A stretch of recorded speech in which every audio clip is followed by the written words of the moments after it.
everybody, and welcome to 2014. My name is Charlie Veitch, and welcome to a not raining, wonderful evening sunset in Manchester with a good bit of moon. Anyway, I mean, how can we proceed without talking about this show that was on Channel 4 the other day called Benefit Street? It's James Turner Street in Birmingham, and it's one of the most deprived, poorest streets with a lot of very vulnerable people struggling to stay sane, struggling to stay alive, struggling to raise their kids. And yeah, as other commentators have pointed out, this show on Channel 4, making poor people look disgusting and horrible, showing unwell, unhappy people at their worst. We've all been unwell, we've all been unhappy, but this show deviously concentrated on people at their most vulnerable, as I keep saying. And it came out the same day that George Osborne, our finance minister, was announcing another £25 billion in cuts to social security, to welfare, to benefits, as we call them here in the UK. It doesn't take a genius to see what's going on. Like, it's happened many times throughout history. A particular group gets picked on, be it the Jews, or the Tutsis, or the Hutus, or black people in general, or Muslims. But at the moment... You what? You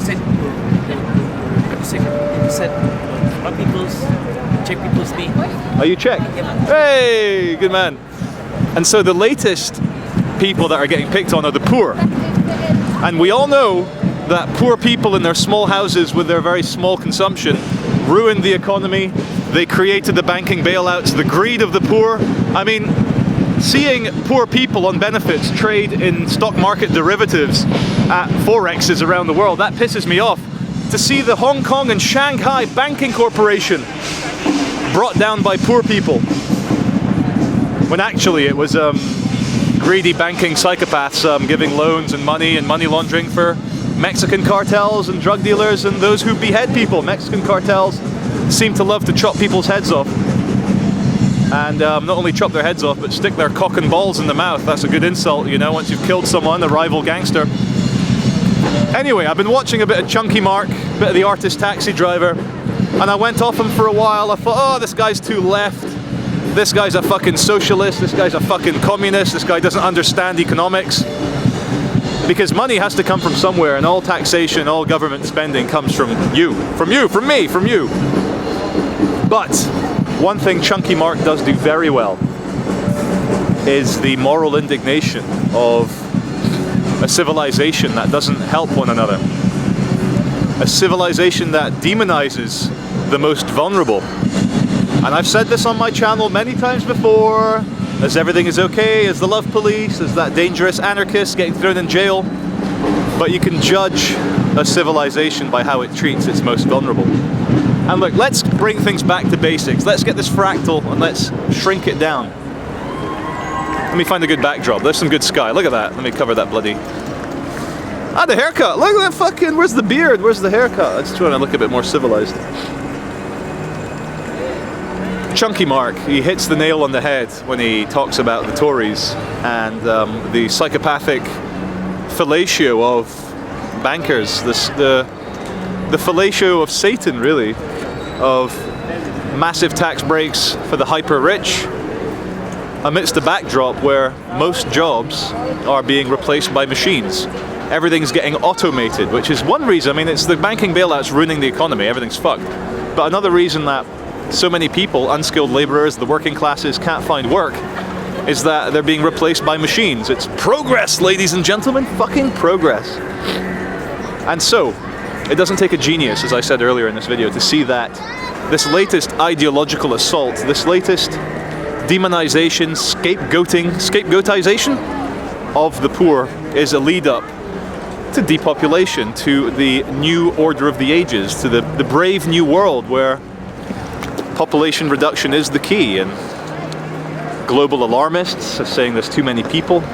And then you just got the Daily Mail talking about Philpotts blowing up his kids on benefits, or benefit streets where everyone's vulnerable and sick and shoplifting and ill.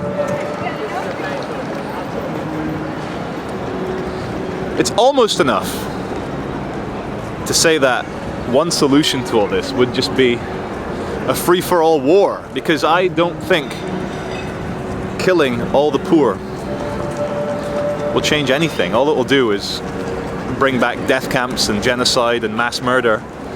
And all it'll do to all these fucking stupid idiot people who think that the poor are the problem, all it'll do is it'll bring in a new class of poor.